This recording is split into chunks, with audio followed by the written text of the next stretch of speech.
My Mama G. Really miss her, really love her. This is for you, Mama G. Paano ko harapin ang Pasko ngayon? Paano ko i-celebrate ang birthday ko at New Year at Christmas nang wala ka na? Bakit pa kasi lumisan ka? Malapit na ang Pasko. Napakasakit lang isipin, aking ina, Mama Anjing, na wala ka na. Nasanay lang kasi ako na kapag Christmas at New Year at birthday ko, nakausap ka. Nasanay lang ako kahit malayo ka, nakita kita sa video call. Nasanay lang ako na pag Christmas ay nandyan ka, birthday ko at New Year palagi sa tabi namin kahit malayo. Kasi anytime video call ka namin. Nasanay lang ako na makita yung masaya mong mukha na nakangiti.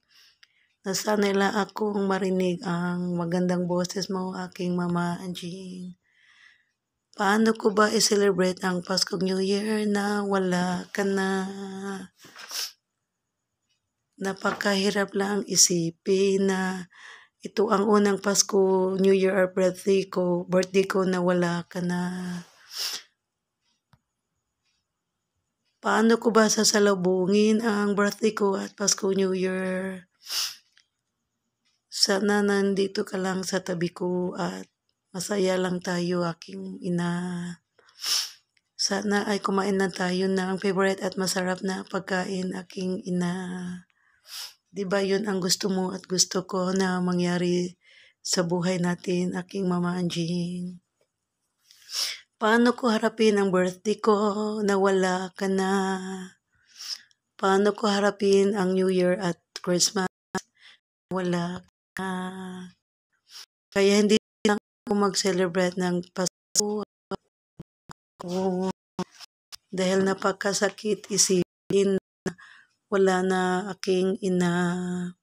Iniwan niya kami at hindi na makikita pang muli at lalong hindi na magkausap pang muli. Napakasakit isipin na hinintay ka namin na maraming taon, aking ina. Pero hindi tayo binigyan ng oras at panahon na makapiling ang isa't isa. Hindi tayo binigyan ng oras at panahon na makasama lang natin ang bawat isa sa personal. Napakasakit isipin na lumaki kami na walang ina at ama sa tabi namin. Gusto kong malaman mo, aking ina, na miss na kita. Gusto kitang mahakan at yakapin, aking ina. Nasaan ka na ngayon, aking ina? Nasa kabilang buhay ka ba o kaya sa piling ng ating Panginoon sa heaven? Bakit hindi ka nagpakita sa aking ina? May kakayahan naman akong makita ka kahit wala ka na. Kahit isa ka ng kaluluwa, aking ina. Anytime pwede kitang makita kung gustuhin mo lang. Kasi may third eye ako, aking ina. Gusto kong malaman mo, hindi ako natatakot na makita ka. Dahil may third eye ako, aking ina. Nasanay na ako makita ng ibang kaluluwa. Bakit ang kaluluwa mo, aking ina, hindi ko makita-kita? Ano bang nangyari sa iyo? Nasaan ka na ngayon, aking ina? Huwag kang mag-alala dahil palagi kitang ipagdasal at pamisahan. Guys, sabihin niyo sa akin, how could I celebrate this Christmas? My birthday Christmas, December 28, and my same birthday at my eldest sister, Gigi.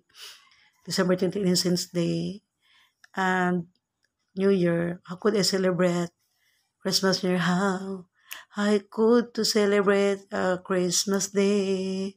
How could to celebrate a New Year's Day? How How good to celebrate my birthday day because my Mama Angie was passed away this September, 3 months later.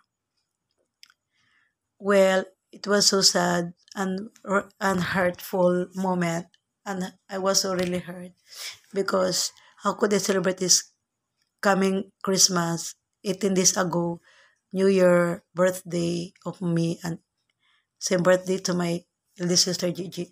How could I celebrate Christmas, New Year birthday? Because Ma'am Angie, we could not see her again. We could not see her smiling face, her laughter, her we could not heard her golden voice. See her visual because it is the first time Christmas Eve, New Year Eve, birthday that, that to celebrate that my mom Angie will not at our side. I could not we could not see him. We could not see her again forever. And also we could not hear her voice, golden voice. You know what? My life is empty now. My heart is empty. And my Christmas is not fully happy. I'm not fully happy 100%. Yeah, I was happy because nakabot po ko sa birthday, Christmas, New Year, but only 10% over 100% my happiness because how could I celebrate Christmas, birthday, Christmas, New Year if my Angie will pass away last September this year, September 13 at 3 p.m. in the Last Anchorage. And and I don't care if I could receive her $150 every Christmas time.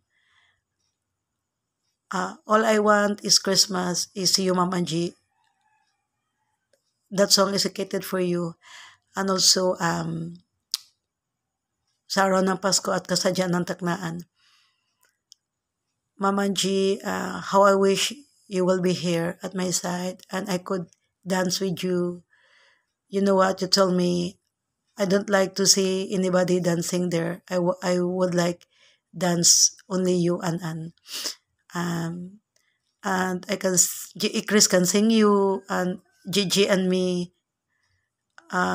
We could bake a cake, a delicious cake with you, and food, a delicious food. How I wish in this Christmas you will be at my side. We could eat delicious food, our favorite food, and we could go around to the mall together to Murphy and whole our family together to the mall, mamasyal, and we watch cine movies like that. And all of that is only a dream, a wishes, a pangarap. Okay, this is for you, ma'am, a poem. Ma'am Angie, bakit namatay ka pa malapit ng Christmas? Ang hirap lang isipin, ang hirap lang kasi i-celebrate ng birthday Christmas ko. I called it birthday Christmas because my birthday is December 28 and it was Christmas time, a month, a day. And how could Mama Angie, ang hirap lang isipin. It's hard for me at my side to celebrate Christmas, New Year, birthday. It was first time that I celebrate it that my mom Angie will not at our side. I can hear her golden voice. I could see her face again, smiling face. Then I really miss him. I really miss her. Gusto ko siyang mayakap na mahigpit, mahagkan man lang, makausap ng matagal, kahit magbuntagay kami istorya. I really miss my mom. Dati mag-usap kami hanggang 2 o'clock, 3 a.m. Tapos sabihin ko kay ma, ibang oras dito Pilipinas. So, sorry anak, I forget. Because sana hindi ka nalang nagkasakit ng high blood, para hindi ka namatay, hindi ka na-stroke, para makapiling ka na sa namin na matagal, para makauwi ka na dito sa Pilipinas, your hometown sa Cebu. Sana man nauwi yung kahit abo lang nauwi sana dito sa Pilipinas, nailibing kita sa Queen City Garden. Diba yun ang pangarap mo ma, may libing ka sa mama mo, Clara. kapatid mo si Vicky, yung brothers mo, Tiyo Yuyo at saka Tio Dudong, yung bang makatabi kayo doon sa City Garden, ma. Ma, alam mo, noong 11 years old pa ako, iniwan mo ako, ma. Tapos, 3 days ago na, it was Christmas. Ang hirap nun, ma. Alam mo, ma, iyak na ako noon. Tapos, ilang mas New Year birthday ko, hindi ako nanyahan. Saka hindi ko nag-celebrate, ma, almost 20 years in Christmas birthday. And a New Year na hindi ko talaga totally 100% sinelebrate, ma. Siguro nag-celebrate ako, ano lang, yung bang, ano lang ba, yung bang half lang ba? Hindi full talaga. Oh. You know what, guys? I could believe that my Mama G will die because nasanay kasi kami every Christmas, New Year, birthday ko, December 28. And we could video call with my mom. We could call her. We can hear her voice. We could see her face, a smiling face in the video call. And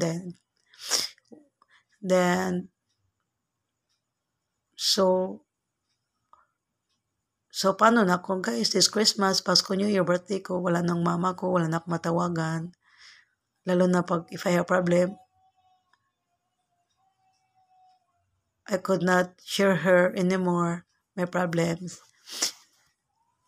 Alam mo dati, naalala ko, sabi ko, magpakamatay na ako, mababay. Sabi ni mama, wag anak, wag ka magpakamatay. Kasi may perno ka anak, matutuwa yun si Satanas. Yung kaluluwa mo, ang kinin yun ni Satanas. Kasi sabi nila, kapag magpakamatay daw, sabi ng mama ko at saka ng mga kaibigan ko, kapag magpakamatay ka, ako raw, yung kaluluwa ko raw, may perno daw, mapupunta sa hell. Kasi wala man tayong right na kukunin yung buhay natin kasi si God lang ang may right na karapatan nga kukuha sa buhay natin. Kasi siya man naglikha sa atin, kaya siya lang ang may right na may magkukuha sa life natin. Kaya hindi nila ako nagpakamatay noon kasi natakot ako sa mainit na inferno, fire, sa hell. Kaya salamat sa iyo, ma, because of you, hindi na ako nagpakamatay.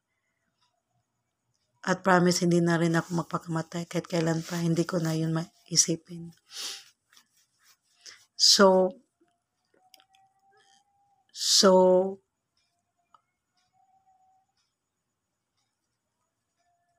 guys, narinig nyo yan, guys? It was, 1:30 AM na may umiiyak, guys. Napaka-creepy naman.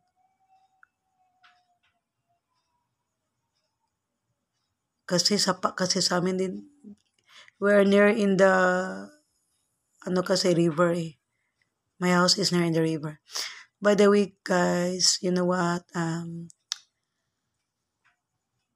have friends. Her mom will die also like me and her dad. So, condolence all of us. And our Christmas, birthday, New Year were not complete because without my mom and G. And for me, kahit matanda ka na, iba pa rin nandyan ang mama mo. May problema ka, may masumbungan ka, may awayin ka, mama mo awayin